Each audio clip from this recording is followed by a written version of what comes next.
নমস্কার, আমি তিথি সরকার। আজকে আমারই একটি লেখা কবিতা আত্মবোধ। শূন্যতার খোলস থেকে নিজেকে বের করে আনি।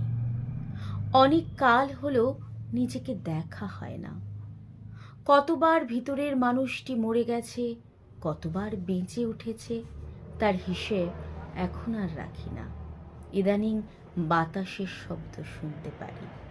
কান্না পেলে বৃষ্টির দিনে কাঁদি, রাগ উঠলে খোলা আকাশ দেখি। নিজের সংযমে বিস্মিত হই। আজকাল প্রেমিকের প্রেম বিভোর করে না, বন্ধুদের আমন্ত্রণ বিভোর করে না, স্যালারির নেশা আকৃষ্ট করে না। এখন সম্পূর্ণ বুঝতে পারি, একটা বয়সের পর মানুষ নিজেই নিজের প্রেমে পড়ে। বুঝতে পারি ভিতরের আমিকে ভয়ঙ্কর ভালোবাসি। তাই শূন্যতার খোলস থেকে নিজেকে বের করে আনি, কারণ আমি ভিতরের আমিকে ভয়ঙ্কর ভালোবাসি। ধন্যবাদ।